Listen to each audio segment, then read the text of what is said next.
आपके हिसाब से लिटरेचर क्या है? वो स्मृति ज़्यादा है या फिर वो कल्पना ज़्यादा है? इमेजिनेशन ज़्यादा है या मेमोरी ज़्यादा है?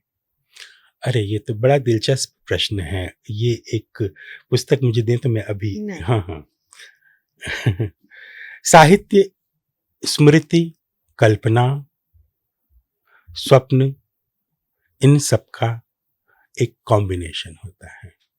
जैसे अगर हम मान लें साहित्य एक पुस्तक है, अगर हम मान लें, फिर से अवधारणा के स्तर पर साहित्य तो पुस्तकों से ही बनता है, लेकिन अगर ये एक पुस्तक है, ये साहित्य है और इसमें प्रवेश करने के हमारे पास 3 रास्ते हैं, है ना?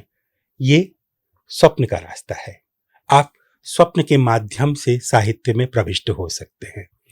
बहुत सारे लेखकों ने अपना जो साहित्य स्वप्न में पहले उसका कोई बीज, उसकी कोई अनुगूंज स्वप्न में पहले देखी और बाद में उसे लेखन में तब्दील किया।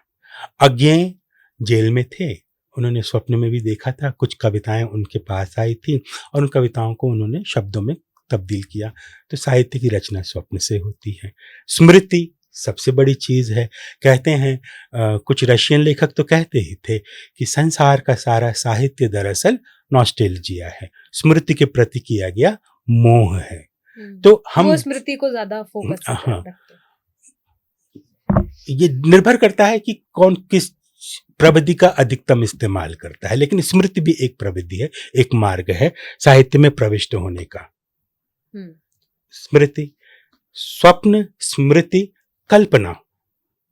कल्पना से भी बहुत सारा साहित्य लिखा जाता है। जैसे पुराना संस्कृत साहित्य हम पढ़े तो उसमें कल्पना का बहुत योगदान है। कल्पना उच्छृंखल होती है, आप कितनी भी कल्पना कर सकते हैं, कहीं रुक नहीं सकते हैं। स्मृति भी ऐसी ही होती है, आप कितना भी याद करते रह सकते हैं, है ना, पूरा जीवन याद करते रह सकते हैं। स्वप्न भी ऐसा होता है कि आप देखते रह सकते हैं और उसको तर्कातीत होता है, वो कई बार तो अतार्किक भी होता है। तो स्वप्न, स्मृति और कल्पना, इन 3 रास्तों से बनने वाले साहित्य को ये जो चौथा रास्ता है ना, ये पकड़ करके रखता है। ये है यथार्थ। यथार्थ इन तीनों चीजों को पकड़ करके रखता है। तो साहित्य की रचना इन चारों के कॉम्बिनेशन से ही बनती है।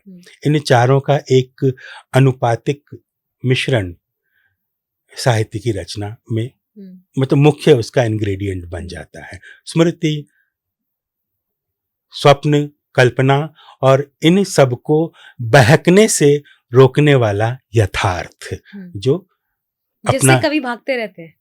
नहीं, कोई भी कवि यथार्थ से मुझे नहीं लगता कि कोई कवि यथार्थ से भागता। ये तो क्या अपनी दुनिया में खोया रहता है?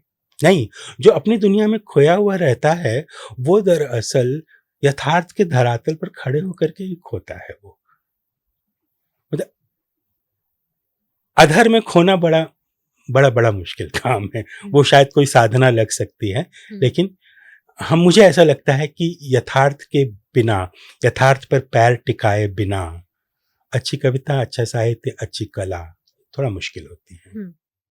अगर आप ये वीडियो YouTube पर देख रहे हैं तो हमारे चैनल को सब्सक्राइब कर बेल आइकन दबाएं और Facebook पर देख रहे हैं तो हमारे पेज को लाइक करें।